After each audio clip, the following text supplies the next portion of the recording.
sign Aqib Talib or Warford, excuse me. Neither.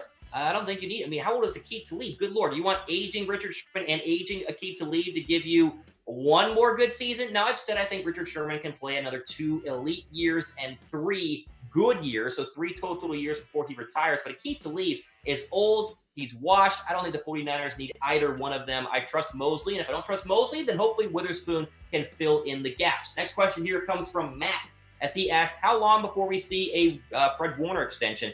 Good question. It's going to be sooner rather than later because he is technically underpaid for the skill set that he has. Now, he had a very good year this year. He's one of the better middle linebackers in the National Football League. But going forward to 2020, I think he's got to not just supplant what he did last year, but build upon it and prove to the world, like, hey, guys, Bobby Wagner's been the best middle linebacker in football, minus maybe Luke Kuechly for a long time. If Fred Warner balls out like he did last year, Warner starts to kind of, to get some heads talking about the best linebacker in the NFL. So it won't be long. I think he balls out in 2020. You'll see a contract extension maybe in 2021, unless they want to wait one more year. But this guy's an absolute monster. Not a lot of people in the national media talk about him, which is unfortunate. But I think this year, with very good play, I think he's going to go ahead and prove himself to be one of the best middle linebackers in the National Football League. Okay, more questions here on the 49ers report. William, again, I think we did this question at the top. We'll get another one in there here in a second. Antonio asked, what do you think the 49ers record will be? I have a record video on the channel, so if you want to, watch that entire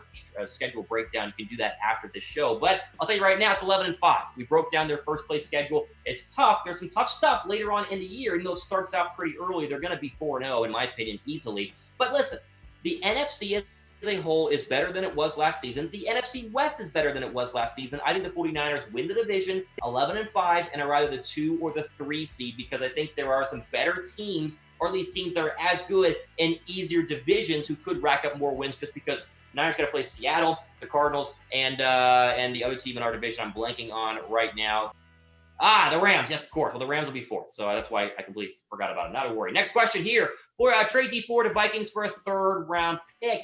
I mean, I would do it. I think a 3rd-round pick would be very generous in terms of Dee Ford. You remember, an aging pass rusher who's still good, but costs $14.35 million against the cap is a lot for San Francisco to go ahead and swallow this year, because, listen, he's a guy who wasn't healthy last season, only played 22% of the snaps. And if you want to re-sign George Kittle, I mentioned this in a video this week, you've got to free up space somehow, and I think trading Dee Ford would do that. Now, if Dee Ford's healthy, well, one of better pass rushers in the NFC. So if he can stay healthy, then sure, let him stay. But if you can get a 3rd-round draft pick for him and you can save that much money and then make George Kittle happy, I would go ahead and do that as well.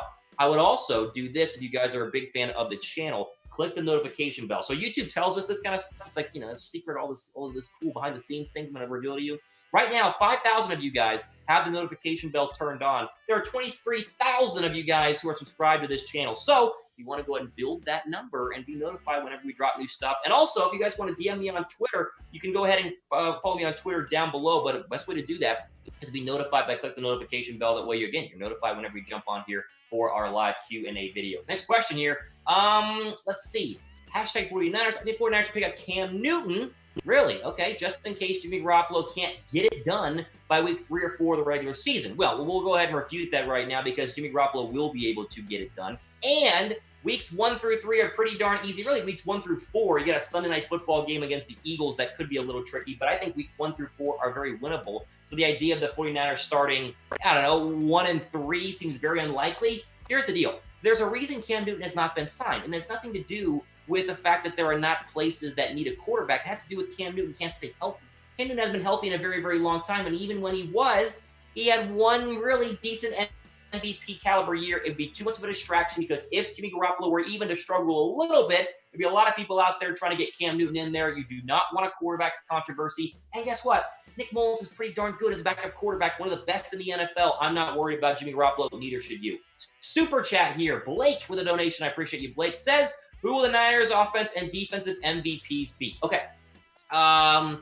I would love it for it to be Jimmy Garoppolo, and I think there's a very good chance it could be, but let's just, push that aside for a second. Offensive MVP will either be Debo or Raheem Mostert. Could be Kittle, but there are more weapons right now to kind of just to distribute some stuff. Big year for Mostert, big year for Kittle is very possible. Defensive MVP has got to be either Nick Bosa or Fred Warner. Now, Richard Sherman was the #1 rated cornerback last year, and yet a lot of people forget that he's still an elite player. So you could easily slide Sherman in there. I think Bosa, like we talked about earlier, pops this year. And we said earlier again, Fred Warner is one of the best middle linebackers in the NFL. He could get defensive MVP just because hopefully people start paying attention to him at the same time.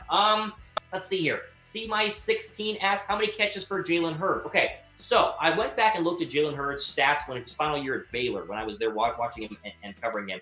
At about 60 catches, I think, if I can remember right. Right about 60 catches. That would be the positive side. That'd be the ideal scenario for Jalen Hurd is 60 catches, 700, 800 yards, and 5 touchdowns. Because again, rookie wide receivers, I mean, Debo only had, 64 catches, 800 yards, and 4 touchdowns. So I think more in a reality, in a realistic standpoint, it'll be at around 40 to 45 catches.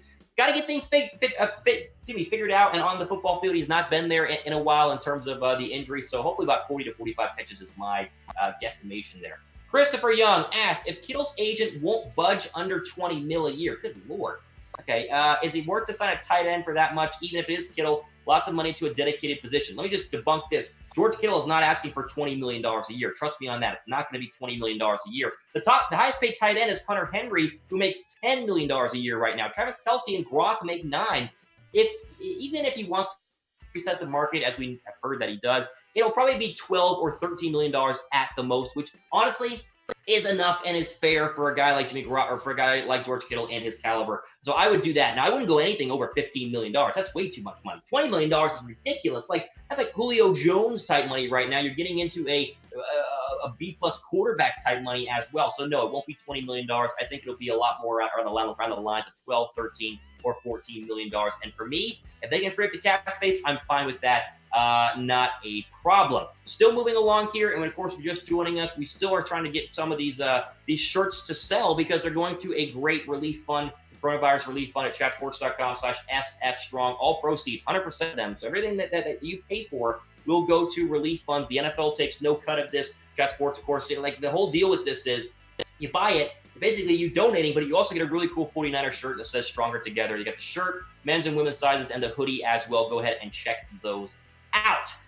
Okay, more questions here on our live Q&A as we keep rolling on here. So go ahead and use the hashtag 49ers or use a super chat to get your questions in on the show, as that's the best way to go ahead and get my attention because there are hundreds of you guys watching and it's hard to get through all the comments. Is Jimmy G a top 10 quarterback? Okay, right now, listen, because I get this question a lot on Twitter. People DM me all the time.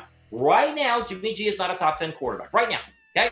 There is no one in the NFL, being honest, would say Jimmy G's a top 10 quarterback. Now, is he a top 15 quarterback? Yes. 15 to 10 is kind of where you'd slide Jimmy Garoppolo in there because, listen, there are a lot of good quarterbacks in the National Football League. The question should be, can he be a top 10 quarterback going into the 2021 season? Can he ball out enough this year to be a top 10 quarterback? And the answer is 100% yes. I think there's a very good chance that Jimmy G will be a top 10 quarterback and prove all the doubters wrong by year's end, in terms of by the end of the season. But right now, to start thinking of quarterbacks, and you got to go, wait a second, he's not better technically than Lamar Jackson, Patrick Mahomes, Russell Wilson, Tom Brady, Drew Brees. I mean, you can start Carson Wentz. You can go down the list here of elite quarterbacks. He's better than than half of the NFL.